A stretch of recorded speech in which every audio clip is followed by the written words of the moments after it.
Welcome back to the half marathon. Oh, well, actually, it's the daily dose, but we are so invested in a conversation about the half marathon in Disneyland that you and your dad just completed a couple of days ago. And there was, I don't know who took that picture, if it was a Disney person, but there's an amazing picture of you doing the classic leap in the air and like clicking your heels, and you're like completely off the ground. Did you know you could do that? Well, so That's so it's cool. not like I tested or tried it out ahead of time. It wasn't. I didn't practice or rehearse that. What I knew was there's race photographers who are out there in certain spaces, and not as many again as last year. But I also knew the value of those pictures and how great they look. They do a nice job. They're really pro quality photographers, and they like any good artist, they're looking for something interesting to shoot. So I said, let's see if I can give them something, Like, after give me work. something. And I didn't know exactly how it was going to work, but I went to the side of my dad's cart and I said, I'm just going to elevate. And I have a little bit of a dance background. I've done some things. So it was exactly what you're describing. It was a kick out with a fist pump kind of thing. And I had no idea like at what rate they're shooting, if they get it or not. But I did it twice, just to see. And so first off, I didn't land in any way where I hurt myself, which is good. Because a couple of the photos you see, like my landing, and it looks a little awkward, but it wasn't anything where I hurt myself. And then, the second thing was, I mean, they got me at just like a peak moment. And it was taken from a different perspective, too. There's one kind of close, and then one that's framed inside of the finish line, the marker. Mhm. So cool, like you said. And yeah, It is. It tells you what you just accomplished. You can see your time, 3 hours and 19 minutes and 2 seconds or something.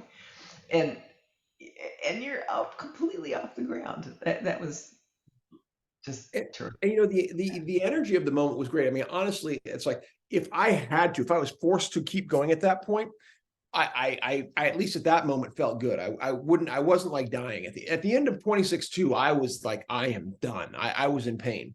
But I was not at the end of this. I was elated, and really it had been successful.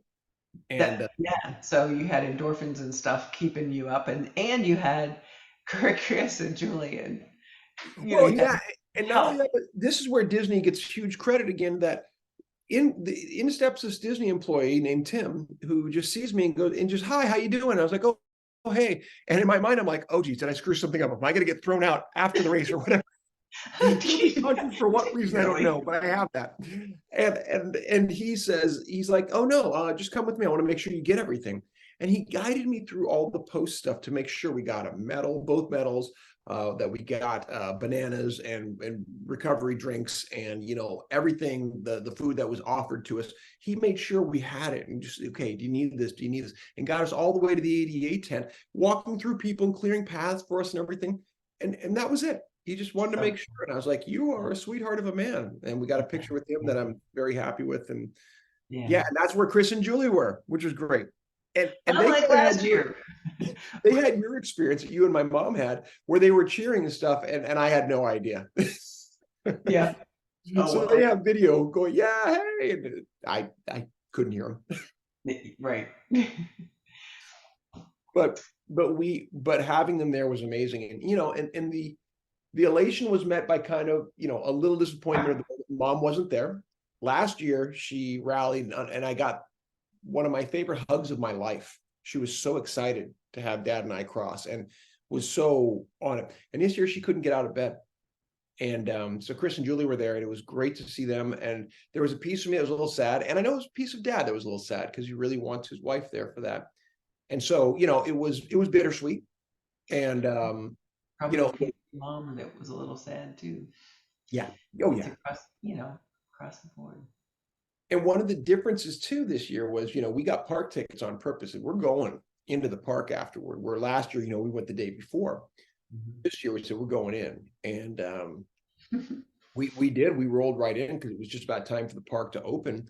And me and dad and Chris and Julie had the time of our lives. We transferred dad into a wheelchair, and a wheelchair in Disneyland gives you access, which is cool. And it had other people who were going in saying, "Oh, you got a wheelchair. Here's what you need to do." Oh, good. And again, from the access standpoint, the inclusion standpoint, it's like not only do we want to make sure you get on, we want to make sure you're treated specially. And both people who are, just regular ticket or annual pass holders and Disney people went out of their way to find us and be like, how can we help you? Or yes, come over here. Yeah. Got us onto rides. And for my dad, again, to have those thrills and you see his face on these rides where he's screaming, going crazy and smiling, because the thrill of a roller coaster is a big thing. Wow. And Dad and I have made that's been a common motif for us in Boys of Summer, right? We've had a thrill. We had the Kings Island one in the first Boys of Summer. We had the water slides in the second. In Shortstop, we had Dad, in that case, throwing out a first pitch, a different type of thrill, right? But these thrill things of inclusivity are so important. And now we have this, both the races and the rides to say, yeah, you're still here, you still matter, and you get to have fun. Yes, you do. That's such a gift. It's such a gift. It's so cool. I mean, there's so much love here. Yeah. But it's translated into something tangible and memorable, and in fact, video cameras, so possibly memorialized. Yeah. Well, I'll tell you what, we got one more episode. We'll wrap on the next one because, hey, we got a Jam for Joy to get to too. But we'll do one more episode to wrap this up. See you on the next notes. Yeah.